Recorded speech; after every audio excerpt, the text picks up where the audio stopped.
Audio Jungle.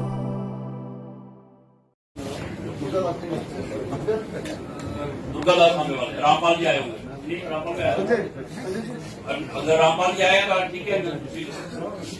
Arunachal समया हरिवंत चुड़ैल मंत्र। अगर इनमें से कोई किसी का नाम रह गया होगा वो कोई आए हैं तो हाँ। मोहम्मद अब्दुल्ला ने ये 15 जनवरी को 1952 आज स्टूडेंट्स थे। अभी वो हाल वाला झंडा सरकारी झंडा नहीं बना था क्योंकि जम्मू कश्मीर का नागरिक कॉन्स्टिट्यूशन था। अभी असेंबली पास हुई थी और वो सरकारी झंडा था ही नहीं, तो उसका विरोध हमने किया। जो उस वक्त के सीनियर हमारे उनकी ट्रैक्शन पर अपने वहां पर उस झंडे को ना लहरा देने के लिए संघर्ष किया। मैं 11th क्लास का था उस वक्त। नमस्ते सदावत चले भागते नहीं घूमे। आप सब खड़े हो गए, आपने अपने साल में खड़े हो गए, आपने प्रार्थना शुरू कर दी। उसके बाद वो औरत खाना भी लेकर आए। रात को कह रहे उन्होंने आपको 1 बजे छोड़ दिया। तो वो मैं ये इसलिए बता रहा हूँ कि उनको अरेस्टिगेट किया गया। तो उस कांटेस्ट में हमने भूख हड़ताल शुरू की। 40 दिन की भूख हड़ताल चली। रोज सत्याग्रह होता, प्रोटेस्ट करता था, उसको देखा तो वो जेल में ले जा सकते। तो जब हमने ये संघर्ष चालू किया, 50% की मूवमेंट जो है वो एक परमिट पासपोर्ट टाइप बनाया होता था। किसी को जम्मू कश्मीर से बाहर, जैसे आजकल अमरनाथ जी की यात्रा चल रही है, तो पूरे भारतवर्ष से शिव भक्त आते, तो उस वक्त अगर आते थे तो उनको वो परमिट बनाना पड़ता। किसी को वैष्णो देवी जी की यात्रा में जाना तो परमिट बनाना पड़ता।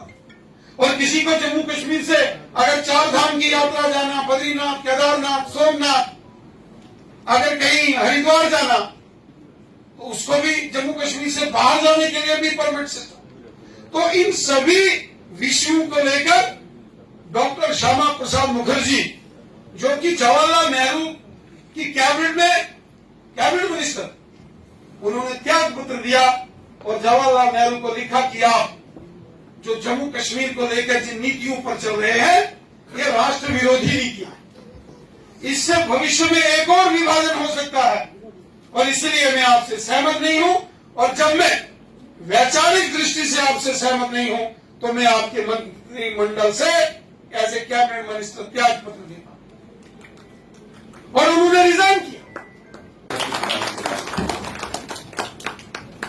मादरे हिंदोस्तान ना चीज तोहफा कर कबूल, खून से लचड़ा हुआ अपना ही सरवाया। किसी को क्या जरूरत होती है कि अपना परिवार छोड़ करके, अपना प्रदेश छोड़ करके इस भारत माता के चरणों में अपने आप को समर्पित करना, यह जज्बा होता है, संस्कार होता है। इन संस्कारों के कारण से भी आज हिंदुस्तान बचा हुआ है। विडंबना है इस देश की राजनीति में जिन लोगों को यहां का शिक्षा मंत्री बनाया गया, जिन लोगों को यहां का प्रधानमंत्री बनाया गया, अब कई ऐसे सम्मानीय हमारे देश में हैं, उनका नाम लेना मैं ठीक नहीं समझूंगा। आदर के साथ हम उनको देखते हैं। ये भी कहा जाता है, दे दी हमें आजादी बिना खड़क बिना का हल, साबरमती के संत तूने कर दिया कमाल। गांधी जी के प्रति हमारी पूरी श्रद्धा है, लेकिन उस श्रद्धा के कारण से ये नहीं है कि हम अपने सही उन लोगों को भूल जाएं जिन्होंने अपनी फांसियां पर चढ़े। कौन सी अहिंसा से अगर ये देश मिलता तो ये शहादतें किसकी याद की जाती? ये उन लोगों का बलिदान, उन लोगों का समर्पण, उन लोगों की देश के प्रति श्रद्धा, उन लोगों का संकल्प, ये आज हमें उस मुकाम तक लेके आया है कि आज हम इस भारत में सुरक्षित हाथों में, बहुत देर बाद देश को एक सही नेतृत्व मिला। जिन्होंने जम्मू कश्मीर के आंदोलन में, यानी आजाद भारत के अंदर अपने ही भूभाग की आजादी के लिए बड़ा संघर्ष किया, बलिदान दिया, जीवन दिया, समय दिया, सब कुछ निछावर कर दिया। जब दूर तक अंधकार था तब दिया लेकर खड़े हुए ऐसे परिवारों को मैं सबसे पहले नमन करता हूं। आप सबके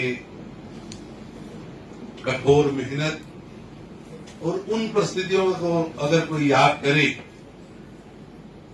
जिन परिस्थितियों में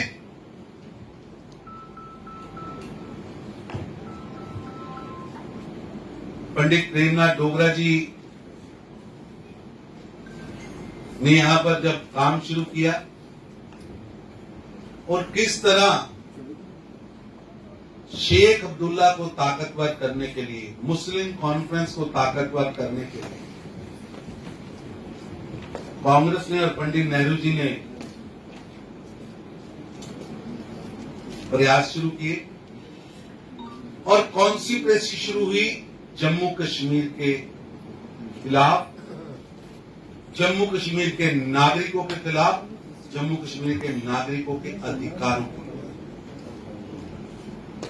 शायद एक ऐसी स्टेट होगी जहां कॉन्स्टिट्यूशनल असेंबली के लिए जो चुनाव हो रहा है उसमें पंडित प्रेमनाथ डोगरा जी की पार्टी के 65 कैंडिडेटों के पर्चे रद्द कर दिए। खुला रास्ता दिया गया कि मुस्लिम कॉन्फ्रेंस, शेख अब्दुल्ला सत्ता में आए और अपने मुताबिक कॉन्स्टिट्यूशन बना सके। जो हम बात कहते थे, जो जनसंघ उस समय कहती थी कि शेख अब्दुल्ला की सोच, मुस्लिम कॉन्फ्रेंस की सोच भारत विरोधी, बाद में नेहरू जी ने उन्हें जेल में डाला। लेकिन मैं पूछना चाहता हूं, आपने शेख अब्दुल्ला को उसके गलतियों की, उसकी राजद्रोह के लिए तो जेल में डाला, जिसने उन्हें राजद्रोह करने के लिए ग्राउंड दी, जिन्होंने शेख अब्दुल्ला को रास्ता दिया, जिन्होंने शेख अब्दुल्ला को पाला, उसकी मानसिकता को पाला, जिन्होंने देशभक्ति